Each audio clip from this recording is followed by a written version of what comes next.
Hey, this is Ashley Swartz at TV of Tomorrow in New York for Beat TV. I'm here with David Miller, who's the VP of Product Management at INVISION. Hi, David. Hello. How are you? I'm great, thank you. Thank you for being on my panel. So you guys are doing a lot of the dirty work in making programmatic possible, right? Tell me a little bit about what the sort of agenda is right now with some of your clients.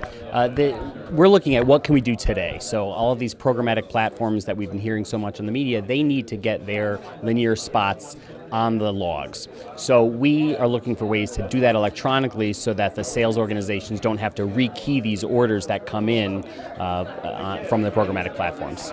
So, I mean, what are, we just saw the Audience Express demo, they just announced a private exchange. So after you sort of press go, what are the three things that you could do from a trafficking and workflow perspective to make broadcasters' lives easier and make programmatic easier?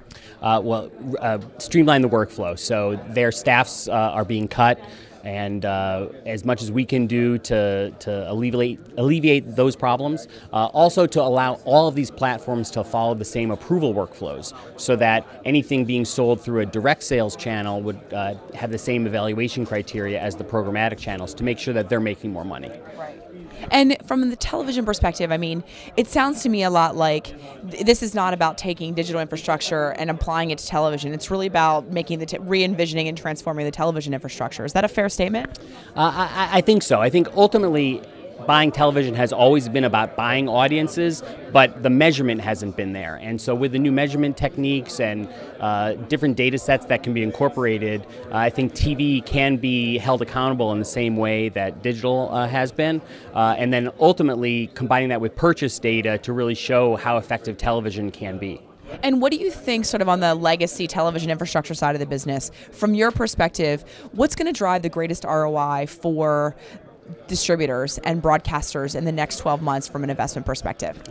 I think diversifying. So it might mean selling some of your inventory through a direct sales model, some of it through programmatic exchange, and then looking at dynamic ad insertion and how that can be incorporated, whether that's a set-top box addressable that the cable operators can do, or over-the-top platforms that the programmers might be able to do through their websites and over-the-top apps. Well, I know you guys are doing a lot of the hard work, and I'm really grateful that you're making it possible. So thank you. Thank you. Enjoy the rest of the show. You too. Thanks, David.